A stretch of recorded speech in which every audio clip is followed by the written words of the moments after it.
महाराष्ट्रात आपली कुलदैवतांची व चमत्कारांची खूप मोठी परंपरा लाभलेली आहे. आखाडात महालक्ष्मी आईच्या जत्रेत भक्तांची गर्दी, जटा असलेल्या स्त्रिया, गळ्यात घातलेले कवड्यांची माळ हे भक्त आणि पोतराज हे पाहायला भेटतात.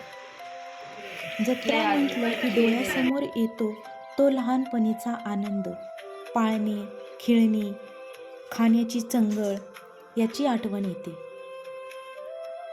आषाढी जत्रेत आईला पुरणपोळीचा किंवा मांसाहारी नैवेद्य म्हणजे ज्या गावात जशी प्रथा आहे त्यानुसार नैवेद्य दाखवतात. आषाढ महिन्यातील गुरुपौर्णिमेपासून ते अमावस्येपर्यंत हा भक्तीचा सोहळा सलग 15 दिवस चालतो.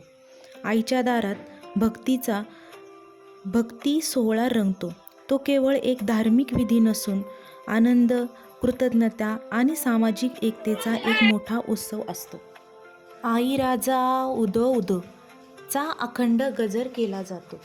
आई राजा उदो उदो हा केवळ एक शब्द नसून भक्तीचा, श्रद्धेचा आणि समर्पण आणि आईप्रती असलेल्या अथांग प्रेमाचे प्रतीक आहे. उदो उदो या शब्दाचा नेमका अर्थ प्रकाशाने जागृत व्हावे, विजयी व्हावे असा होतो.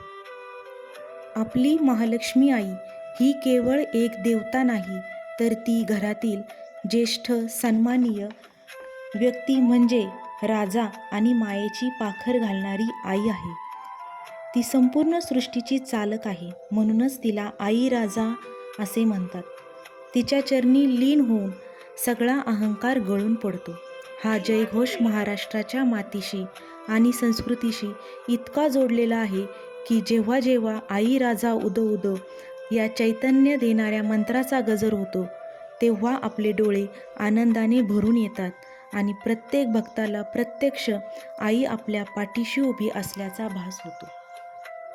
आखाडात फक्त मंदिरातच नाही तर प्रत्येक भक्ताच्या घरोघरी भक्तीचे वातावरण असते. त्यामुळे आषाढ महिन्यात देवीला तृप्त करण्यासाठी आणि स्वतःसाठी विशेष ऊर्जादायी पदार्थाचे नैवेद्य तयार केले जातात.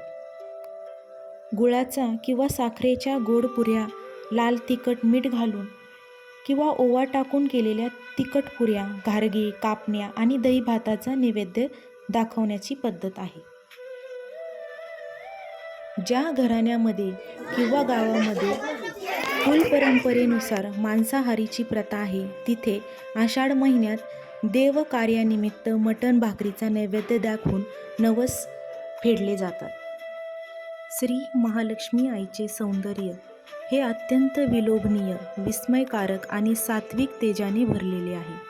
देवीचे मुखकमल कोटी सूर्याच्या तेजासारखे चमकते, ज्यावर अथांग करुणा आणि वात्सल्याचा भाव दिसतो.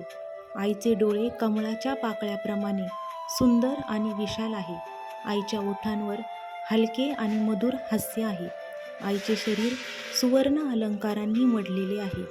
आईच्या अंगावर नेसलेल्या साडीने आणि हिरव्या पिवळ्या रंगाने तिचे सौंदर्य अजून खुलून दिसते.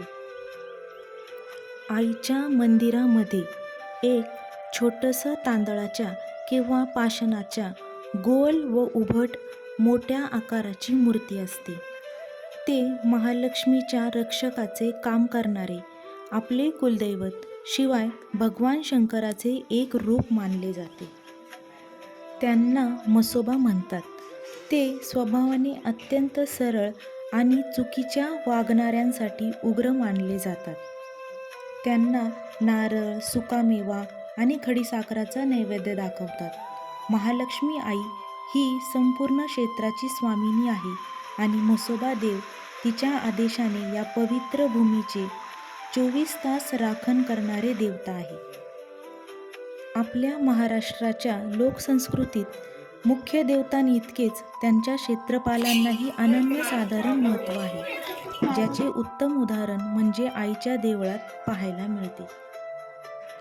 शी आई महालक्ष्मीची जत्रा, भाविकांची भक्ती, महालक्ष्मी आई आणि तिच्या रक्षकाची अद्भुत पवित्र जोडी. तुम्हाला हा व्हिडिओ कसा वाटला कमेंट करून नक्की सांगा. आवडला असेल तर लाईक, शेअर आणि सबस्क्राईब करा. तोपर्यंत सुखी रहा, आनंदी रहा, जीवनाचा भरपूर आनंद घ्या.